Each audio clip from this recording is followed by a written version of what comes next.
Abandoning your post, inciting a scurry. Everyone comes to Peace Rock, so many smells to catch up on.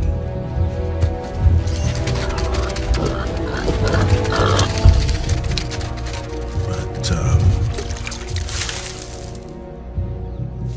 I can't help but notice there's this strange odor today. What is it? This scent that I'm on. I almost think it was some kind of man cub.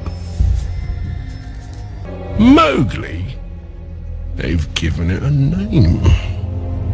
When was it we came to adopt man into the jungle? Does my face not remind you of what a grown man can do?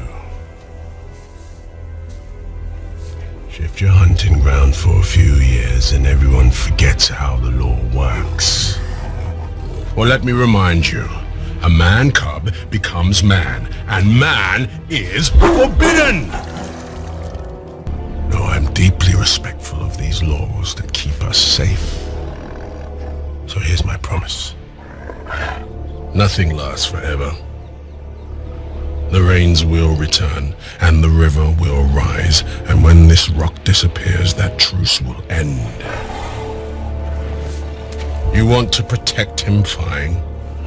But ask yourselves, how many lives is a man cub worth?